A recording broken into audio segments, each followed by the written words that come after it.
All right, we are here. Good morning. Good morning. It's Dr. Vibe here, host and producer of the award-winning Dr. Vibe show. Also, I am a two-time Canadian Ethnic Media Association award winner, 2020 Best Podcast News award winner, 2018 Innovation Award winner.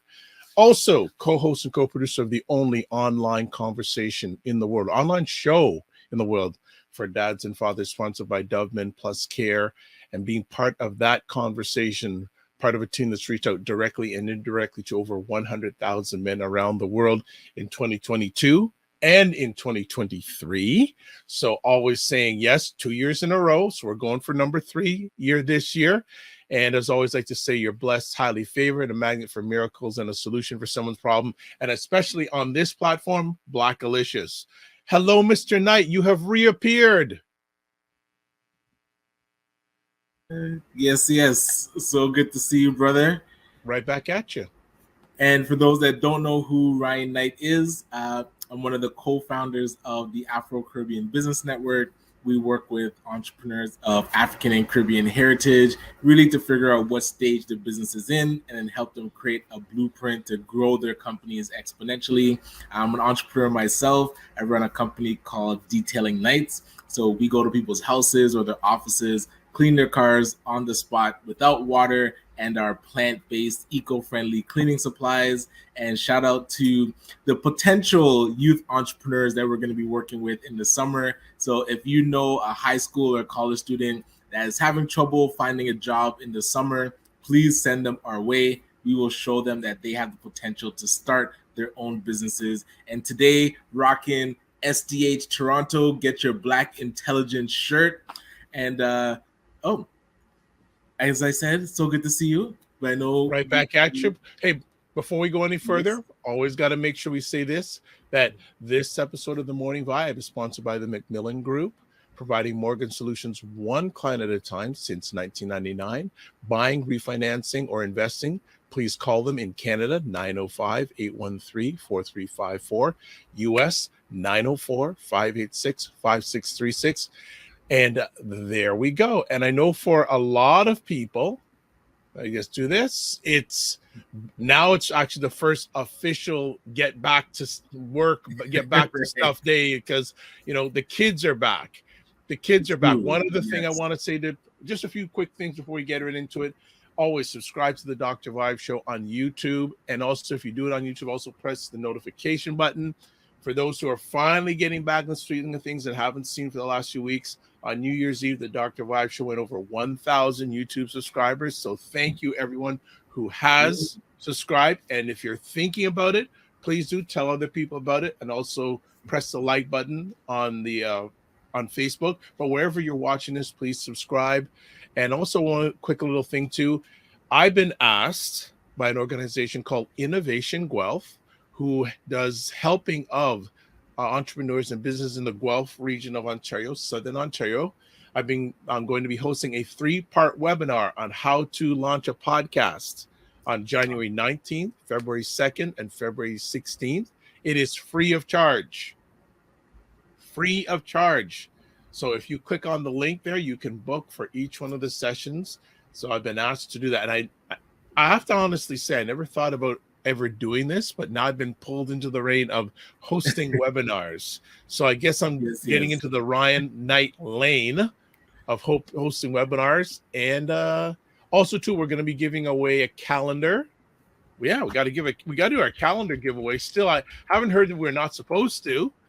Hey, we got stock. Let's give it. Yeah, I think we got stock. So I'm just setting it up right now. Anyone who wants to qualify for a calendar from Frequency Event Promotions, they have their 2023 calendar featuring GTA businesses. Yeah, GTA businesses. It's set up now, so anyone who puts in comments going forward from right now, you can win the calendar. Now we are up to speed. So, Ryan, what's been going on? Have not seen you in a minute. What's been happening? Yeah, like you said, the kids were off last week, so that caused more family time, but also I feel like the body was rebooting and getting ready for this week because sleeping a lot more than usual. So maybe I need Mhm. some more energy teas in the morning. But other than that, been really good business wise. I feel with the less distractions, getting more admin stuff done. So that's been good. But other than that, yeah, ready for this week. The team's all back and raring to go. So we have our team meetings scheduled and the study groups back. So Wow, yeah, full man, force, good to go. How about full you? force. Um, Doing Yeah, good. One other thing I want to put up, I did not put. There's the information to contact the yes, Macmillan Group, phone numbers, Canada, US, also toll free, and also website information. Want to make sure they get proper representation because they give us representation. 100%, 100%. Myself, before as the holiday season came in last year, I can say complete last year, people saying, "Are you going to take a break? Are you going to take a break?" So I don't know. All of us last year, like at the end of the year, are you taking a break? I took a little bit of a break, but a lot of times I make some of my best positive moves during the holiday season because people are, Nice, as you said, nice. less distractions. Yes. So I've been able to have some major wins with the YouTube thing and a potential really big collaboration coming for the next few months. It's hopefully going to work out and will not only benefit myself and the other individual, but it's going to work through us. And it's just interesting. This potential collaboration has happened with someone who's never met me. They've Okay. never met me. So I'm Whoa. always wondering what's going on with us on this side of the border. Why can't we Yes. collaborate like this? And this person is a major person. Like Right, all right. I'll say, they've won 2 Emmy Awards. Okay. So and they approached me. Yeah, yeah, yeah. So but also what on Saturday was at Bukan restaurant Okay, sweet, and sweet. had a celebration and wow, everyone was so impressed with Excellent. Bukan restaurant. Had a great time. Everyone loved their food. A number of people there said, I want to come back and bring them more business. So big hail up to Good stuff. Bukan restaurant. That's Boukan restaurant. If you haven't been there, check it out, folks. Great Haitian food. The rum cheesecake was a hit. The goat was a hit. Boom. Everything that was served was a hit. So it was a great win. But yeah, other Oh, than that's that, so good. and a lot of stuff going on this week, and a lot of opportunities. Like I am basically occupied for January. I am occupied. February, I am Boom. occupied. And like even yesterday, we had a great conversation. Unfortunately, you couldn't make it on Black Canada, talking about Black Canada 2022, Black Canada 2023 question mark. We had Rosemary Sadler on.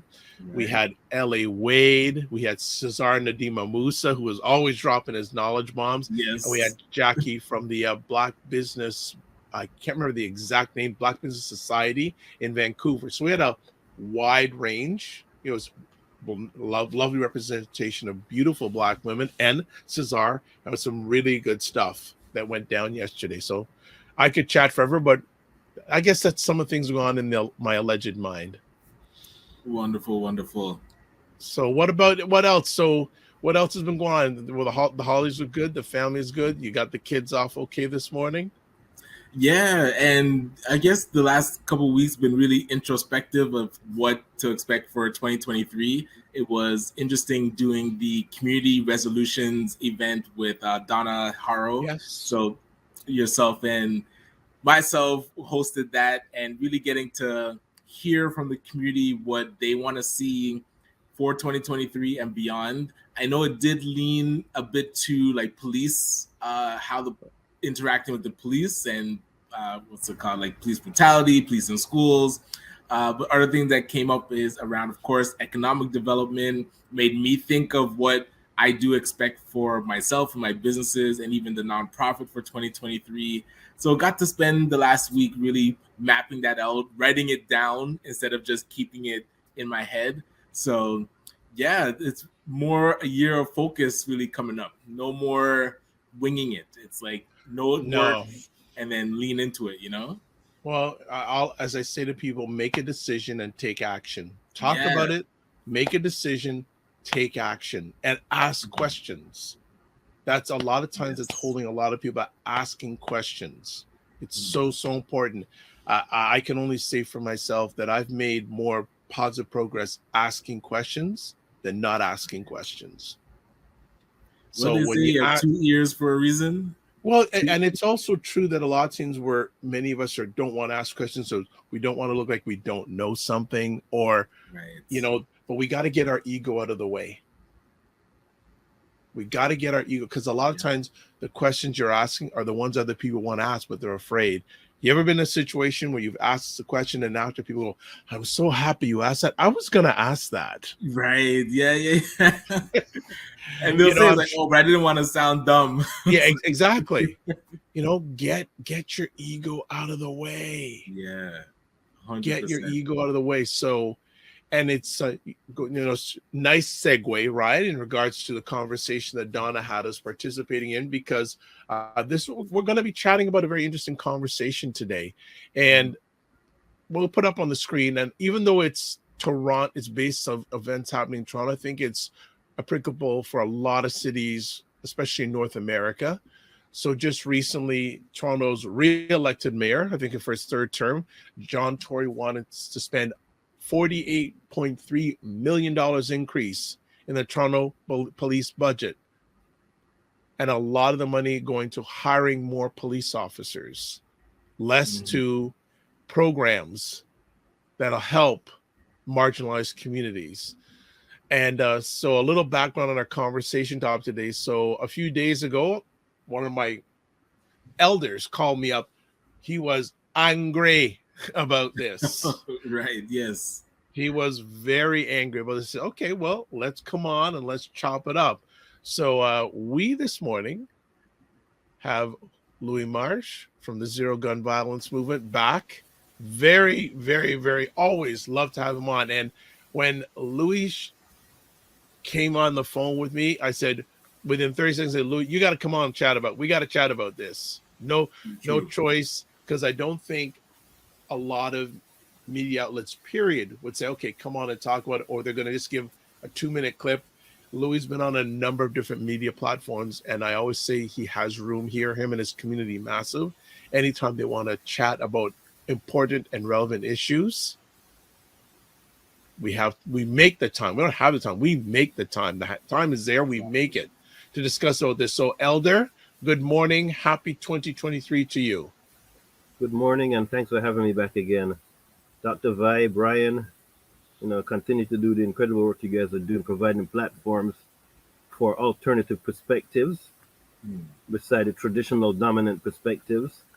This is so important for our community to be able to speak the truth or complete the things that have been left out in the discussion. And the community needs to know, and the public needs to know the full story, and not the partial stories that you generally get from the regular media. Excellent. Before we go any further, Donna is here. Good morning, Donna. Thank you so much for chiming in. And Tim Frey, thank you so much. Thanks for the family for dropping in. And I know both of you, Donna and Tim, and many others will contribute to this morning's conversation. So, Louis, we want you to drive this conversation here. Let's give a historical from your lens about City of Toronto when it comes to Toronto policing and budgetary allocation. What would you like to share with our audience? I think people need to understand the trends that have taken place. When John Tory became mayor of the City of Toronto in 2014, we had 22 homicides due to gun violence. Today we have over 40 per year. Okay, the number of shootings have doubled since he became mayor of Toronto. The budget for the Toronto police has increased every year. The operating budget for the City of Toronto has increased every year. I think it's gone from 11 billion to 15 billion now. The number of shootings have increased. The number of homicides have increased. The police budget has increased. The amount of money invested in community development has decreased in that period of time. You look at the numbers, and these are not my numbers, these are their numbers. It's a staggering statement about the abuse of power, the abuse of the public's interest, and the neglect of government to spend our tax dollars for the best interest of the city and not for political reasons. The numbers are out there. Something is wrong. And the statement, the announcement that he's going to add 48.3 million to the police budget is not a surprise, because this has been his history. But this is in light of the movement to defund the police, to reimagine what policing should look like, and focus on other things that I'm not going to say should put the police out of business, but if we are all safe, we don't need the amount of policing that he keeps adding to the program. We got a major problem here. John Tory's announcement was on the eve of the funeral of the police that got shot. It didn't have to be that way, but he's feeding into tough on crime. We're doing something about it. But the facts do not support and justify what he has been doing. The facts are out there. My initial response is, this looks like a very lazy response. This looks like a one-dimensional response to a multifaceted problem that we have, right? We got a problem when the leadership of the Toronto Police have said that we need to partner, we need to coordinate, we need to work with community. We cannot do policing by ourselves. And I'm just going to put a little historical piece here. Robert Peel, who is the person that sort of reinvented what policing should look like in the 1800s. And if you go to any policing school, academy, whatever, everybody knows about Robert Peel, because his principles of policing are what is supposed to drive policing, the institution. And one of the fundamental pieces that he said,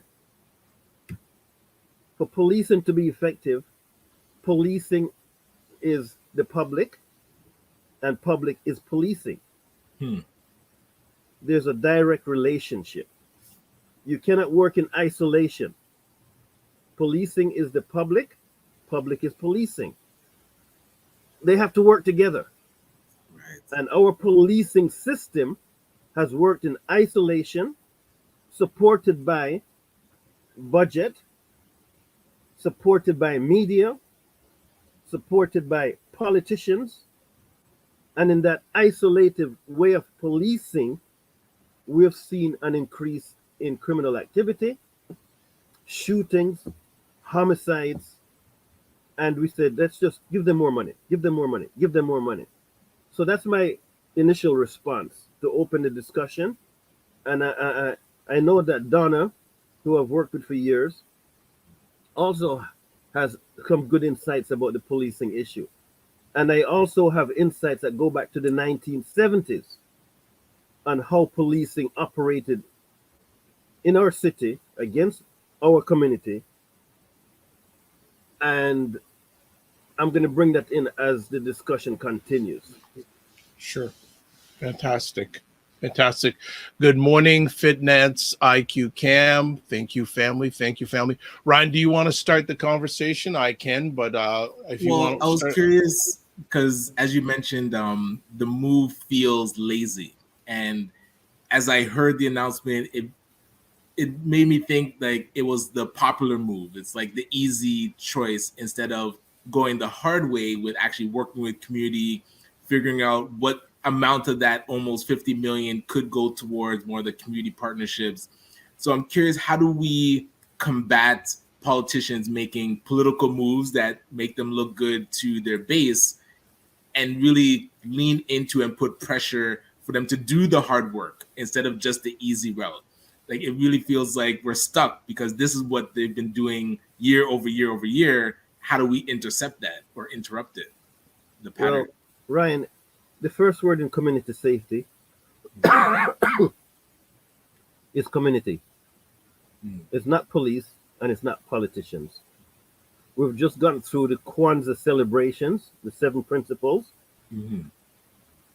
about self-determination, about faith, about family, about community, about business.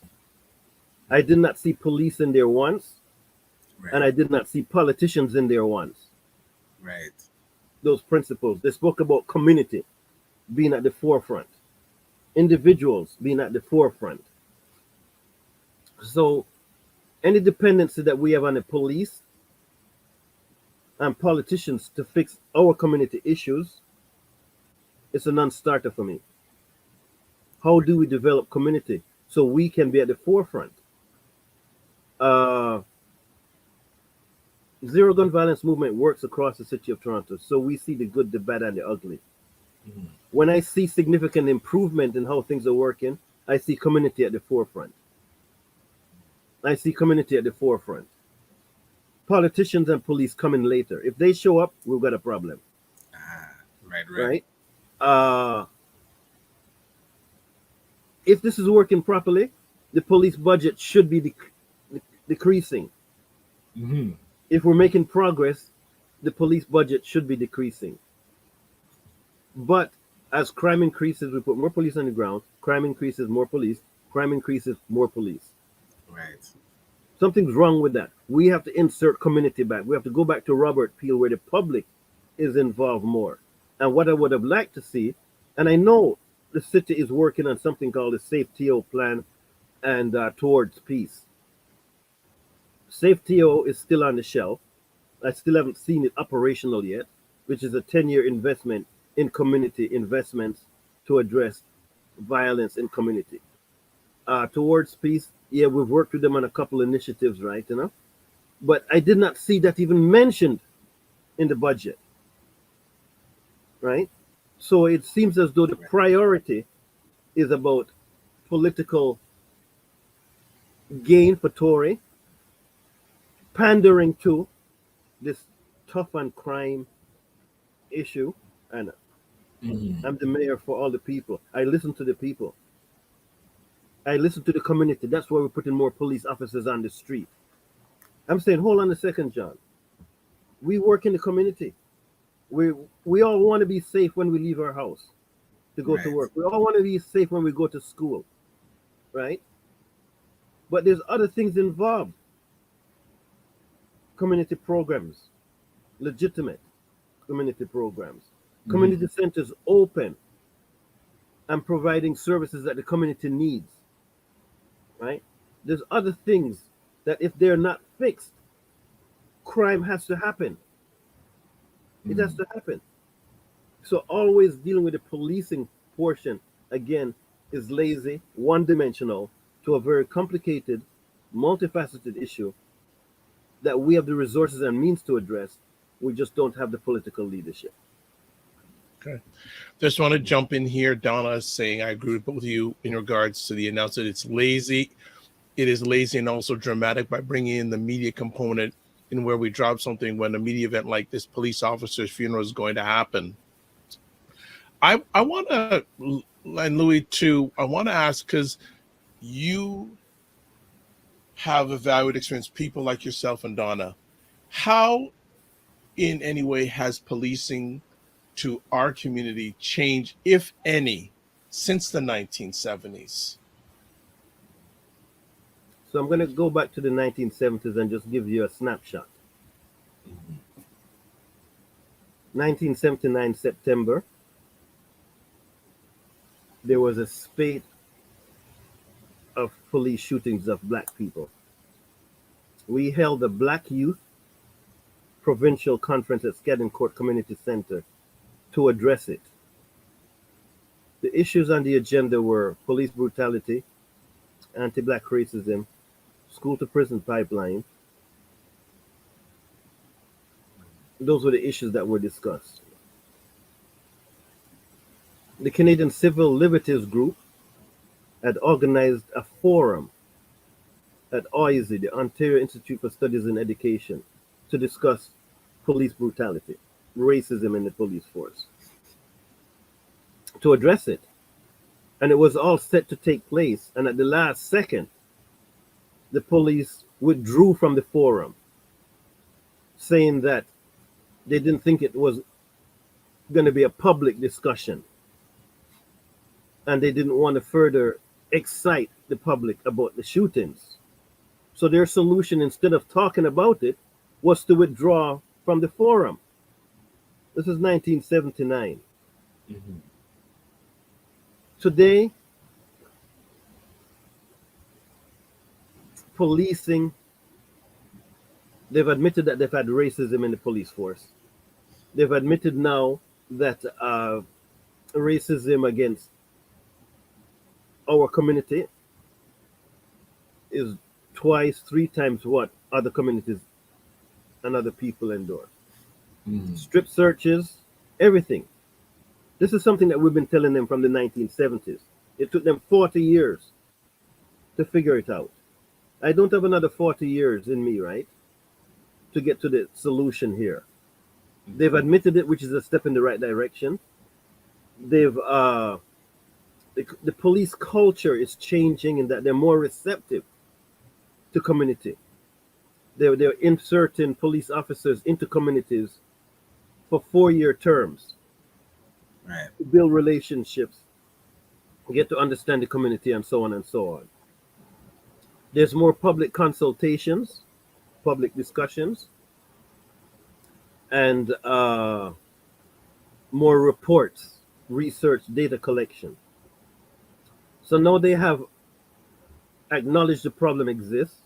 Now, what do we do moving forward? And this is why John Tory's announcement is a slap in the face to all these efforts. Because again, it's focusing on policing. Look, there's a difference between the quality of policing and quantity of policing. Mm-hmm. There's a big difference between quantity of policing versus quality. And I'm going to give you a quick example so that we can hear from Donna and others. We all want to feel safe in our community. When we leave, our children go out at night, we want them to come home safely. If something breaks or something goes wrong in our community, the first people we call, the ones with the logo on the car that says to serve and protect, we call them first because we trust that they're going to come and fix what was broken or what went wrong. But when they show up in our community, they're the last people we want to be seen with, because we don't know if they're coming with guns ablazing. Mm-hmm. We don't know if they're going to come with their racist agenda, with their biases and their history and their culture. So the trust issue is still a major problem. They don't trust us, we do not trust them. Right. However, from legislation, we give them authority to use force at their discretion. We give them legislative authority to even kill people. But when they show up in our community, we run for cover. That tells you there's a disconnect here. They've only admitted that they've got a problem. They've got a new police chief. They're speaking that we need to work with community. Clearly, the politicians are not hearing this. And then we're left in the situation right now. How do we move forward? And what is it in this $48.3 million that addresses the overall complexity of this issue and not the one-dimensional stuff that Tory and Doug Ford always retreat to. Okay, just Exactly. before we just a little catch up here. Donna says to Alofina Wilson, Ame. Alofina Wilson says, greetings, everyone. Also says, greetings, Mr. Louis Marsh, our prolific zero gun violence community elder ago. And then Donna has a comment here. There has been change in all the police, in that all the police brutality and violence wasn't spoken about now. At least the police department is beginning to acknowledge that there are issues, but there is no work towards fixing that, towards working with the community. And that's where the conversation with the ripple effect on January 2nd happened, where we talked about connecting community with policing, which is what Louis was talking about earlier.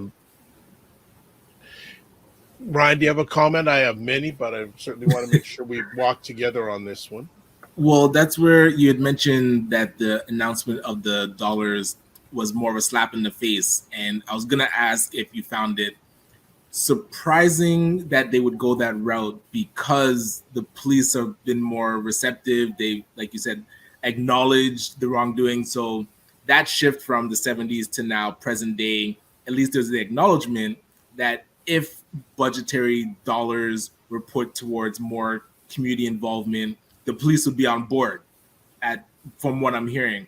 So now, is it that the announcement was made and communication on how the money is going to be spent still needs to be worked out, or was this announcement specific about what they're going to spend the money on? Well, the announcement is about adding 200 new police officers, 90 new special constables, 20 new 911 operators, because when the phone call goes into 911, they're the ones that rate the call. Right. Is it an emergency? Is it drug addiction? Whatever it is. And they connect them with police and the services, so on and so on.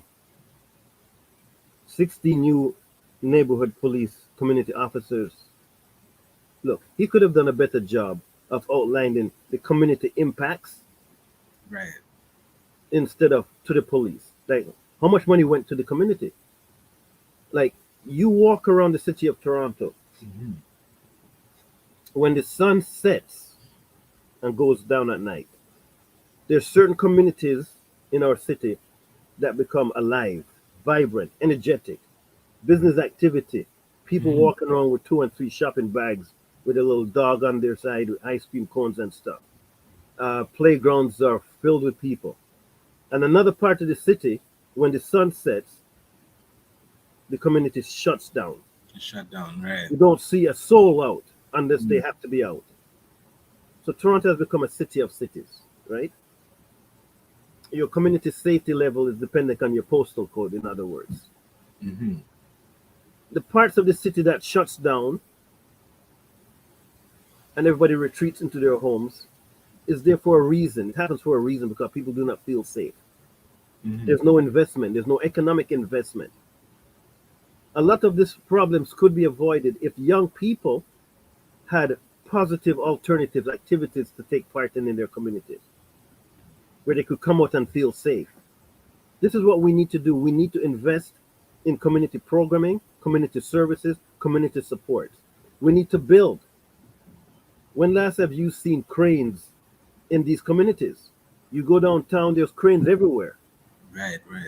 There's massive investment in other communities, but in the communities that are shut down and running for cover, where's the investments there? Why do we have community centers that close at 5 o'clock? Why do we have community centers that you have to have a passcode to get into? Like, what's going on here? So the announcement is not a surprise, but you'd like to see more reflection and understanding of what's taking place and what needs to be fixed, right? And we're not seeing that, right? We hear a lot of talk. We have a new police chief. Let's see what he has to say about this. He should have come out and said, John, with all due respect, thank you very much for this 40, but some of it should have been focused to so on and so on and so on and so on. That's what he could have said, but he kept quiet on it, right? So that's a sign. Like, step up. Here's your Truly. new opportunity. You're the new chief. Don't be afraid to step forward on this issue. And that All was right. something that came up, well, in the conversation that we had with Donna Harrow and the community resolutions, is how this new chief even came into being and how it really happened without a lot of community involvement. So I was curious your perspective on the new chief, and now the fact that he's quiet on this new amount of dollars and not enough of it going to the community. I'm curious if you were part of any consultations where this new chief was coming in, and your feedback so far. That's a big question. Uh, I've been working on the zero gun violence movement. This is going to be our 10th year. Mhm. Zero gun violence movement started off as a 90-day summer initiative. And as we peeled away the layers of what this problem was about, on day 91, when the summer was finished, we couldn't pull the plug on it. So it has evolved. Uh, there's a bigger problem out there. When the announcement came out, the police chief, who we've worked with, because I said, where is the black community organization when it comes to gun violence? I'm not hearing any community organization taking this on as part of their mandate. Right. None of them have stepped up and said, enough is enough. Zero gun violence movement looks at the gun violence issue as a city problem. But I'd like to see more voices from the black community saying that enough is enough. This disproportionately affects our community. All these shootings, all these killings, all these funerals is traumatizing to us as a people. Right? So we did set up some community organizations, the JCA, Black Health Alliance. Several of them came together and said, what can we do? And they organized, we had weekly meetings to address this issue. And the new police chief was at a couple of those meetings talking about and responding to the demands, the concerns that were raised. So he has some inside knowledge as to what's going on in our community, what needs to be done, what the demands were. And it all goes back to engaging community in your solutions. This community cannot be an afterthought. It has to be the first thought, the priority. So the new police chief has shown some interest in making this right. But I'd like to see that more in actions now than in words. Mhm. Okay, just catching up with some comments here. Aldafina says yes for us, by us. Also, welcome Charmaine Hussey. Greetings all. The strategy to build relationship communities is not effective and needs to be revisited. Also, Donna is saying, I believe that this isn't about utilizing the funds in a proactive way. Our police department is still more of a military type policing rather than community policing, and we need to change that. She also says the old chief worked with the Ripley Fact and is still up on our website, stating his commitment to working with the Ripley Fact in terms of combating anti-racism. We didn't even know that he was gone. And then, yes, and then Ray, thank you for the email group, says, good morning, everyone. Since the police department are municipal employees, as is the mayor, is the budgetary increase something that is voted on by city council members? It is. So you come up with the budget, the proposed budget. There's a discussion about the budget numbers, and then there's a vote. Unfortunately, when the discussion on the budget comes up in council, our community organizations are seldom present to participate in the discussion. And the reason why, because a lot of these community organizations get funding from the government. We don't have that. They talk about it takes a village to raise a child. I'm saying to myself, why do you keep talking about that? We don't have the village mindset anymore. That was True. yesterday. Well, then this is where Ryan and I buck heads because he has his favorite C word, and I don't use the C word that much. I think there's a lot of black neighborhoods, not a lot of black. Ryan can fill in the word. The Jeez. concept of the village. What I'm saying is that the concept of village has changed. We have to Yes. reimagine it Let's evolve. in a contemporary Right. Western world, right? So there's Right. not one pot of food that's going to serve everybody. No one's going to look over the fence and say, I'll look after your child if you're going to be late. Mhm. We don't have that. But we have social media, Donna's saying, we have technology. so So how do we reimagine what this village can look like in 2023 as we move forward? Absolutely. So Donna's saying training for police to hold them accountable. We as a people need to train our people. Correct. Ryan, any final words as we let Elder, because I think he needs a glass of water, so I don't want to hold him on too much, Yeah, too no much worries. longer. And it's really just brainstorming, and that last sentence you said about reimagining what community does look like in the Black community, the Black space, and figuring out, hey, what worked from the past that we can bring forward, and what new technology, what new ways of looking at things can we use to now have those what they Floydine always talks about, meeting of the minds, where we're bringing together community to talk about our issues purposefully instead of reacting to everything that's happening to us. We should already have these meetings planned out for the whole year to say, hey, this is when we're talking about XYZ topics. So if that's something that I could lend my support to figure out how do we bring, I'll say, the economic space to the conversation, businesses, organizations that support businesses, 100% on board. So looking forward to our next conversation about what meetings and forums we could be having and not reacting to things and just having topics, because the budget, like you said, for the city happens every year. So that should be a conversation that happens on like at least once a year, and leading up to it, we should already have this on our radar. I just want to add, here's a comment here from Ray saying, if our elder says some community organizations are, quote, toothless, unquote, should we be more focused on molding young members of the community for council infusion, initiate the change from within instead? Your thoughts, Elder? Interesting. I love that. So if I'm speaking to young people, there's two things I will say to them. The first one is, you marched, you protested, you demonstrated 2 summers ago. You walked with us because you were not happy, you were not satisfied with the way things were unfolding. Now you have to vote with us. Right? Walked yesterday, vote today. And the next thing I say to them is, people will speak to you about you being the leaders of tomorrow. I say that's BS. Never tell a young person he's the leader of tomorrow. You tell them that they need to lead today. Because you can be a leader in your house, you can be a leader in school. That whole concept about leaders of tomorrow, they're putting you off.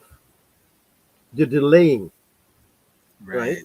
Stop telling young people that they're leaders of tomorrow. You're our future. No, you are our present. So the young people we must deliver a different message, because they're sitting on the sidelines waiting for tomorrow to come. True.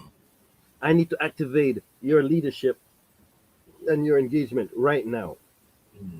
And if you look at history, whenever there's been any fundamental change in the way society operates, young people have been at the forefront.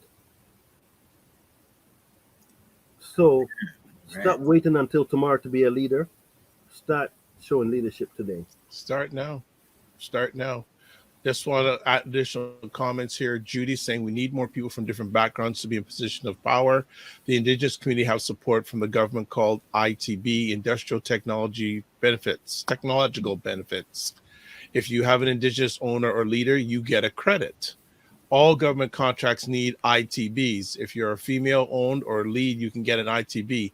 That could be something of help. Good to know.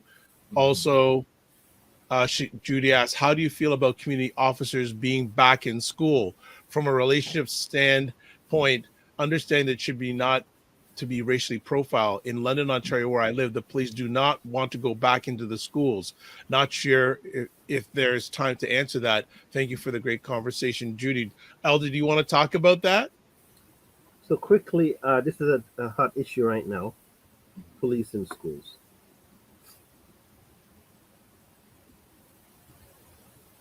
The principal of the school is responsible for the education in the classrooms, the safety in the schools. The principal is the one that should decide what level of safety is needed. There's not one size that fits all. That polarization is a non-starter for me.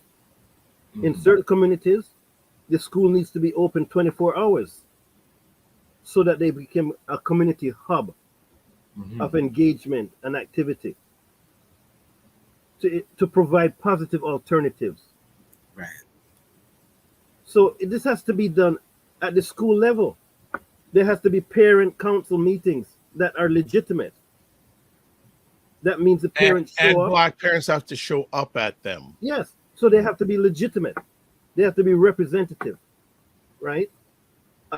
There has to be community programming in the schools after school. There's a program called Success Beyond Limits at the Westview Collegiate, where they have community people in a classroom providing supports to the students. So instead of going to the principal's office, you can go to this classroom. And there's youth running that. So we have to rethink what education is all about, and police and safety. When you set up the school system with just the classroom as the focal point and exclude community and parents and programming, why would you have this space and as soon as 3 o'clock, 3:30 shows up, you lock the doors? Right. In some communities, that's okay. Because there's other things where the people can go and feel good. Safe spaces, safe activities, legitimate programming. There's certain parts in our city where that doesn't exist. Why would you close the school door? And if you do this wrong, violence has to happen. Violence does not happen in a vacuum. Violence is the result of something else not working right. And it's not only school violence, there's domestic violence, there's drug violence, there's gun violence, there's gang violence. All this type of violence is taking place because we are not setting up places where positive alternatives are available to the population that is still left behind or have been neglected. So police in schools, again, lazy response, not thought out properly, feeds into the polarization. Right? Let's blame the victims. No. All right. There's other ways that we in 2023 can address this issue without, again, leaning on police. So Judy says, principal deciding is a great approach. Thank you for this answer. The police in London do not want to go back to the schools. Just some final comments here. Alafina says, yes, activation. She also says, yes, more safe spaces. Donna saying, lost my sound. Thanks for a great conversation. Well, thanks to everyone who made it a great conversation. This is what we do. We do co-creative, not just us. We just steer the ship. Elders and the audience, people like elders and the audience, you drive the ship. Elder, thank you again for taking the time to share with us. Do you have any final words you'd like to share with the community massive? In terms of final words, I go back to the Kwanzaa principles. It talks about self-determination. It talks about faith. It talks about unity. We have to go back to those principles and see how we can incorporate them into our daily living, not only during the Kwanzaa season, right? Anytime we have a dependency model on people that have historically exploited our community, neglected our community, it does not bode well for our present and for our future. We have to roll up our sleeves. Look, there are incredible people out there doing incredible work. I see it daily. There's organizations doing incredible work. Let's collaborate better. Let's organize better. Let's communicate better. Thank you, Elder. And any of those Thank you so people much. that you know that we don't know about, please tell them. We'd love to have them share here to give us all hope and encouragement and the positive energy and light that we all need on a regular basis. There's a contact information for Elder, Zero Gun Violence Movement, their website address, their email address, the Instagram handle, and their Facebook handle. As always, Elder, remember, don't just manage your time, manage your energy, and give yourself grace. Thank you very much for having me again. Thank you. Pleasure. Welcome. Thank you. Take care. Keep the faith. All right. Excellent. Wow, that was beautiful. That was beautiful. Any final comments before we eject? Just the call out's gonna go to all these organizations, and I'm curious when we can schedule the next community forum, and let's see who shows up. Like exactly. Whoever shows up is who we rock with. We can't. Well, we don't want. I think we have to take the thought process. We don't want everybody. We want the right people. Exactly.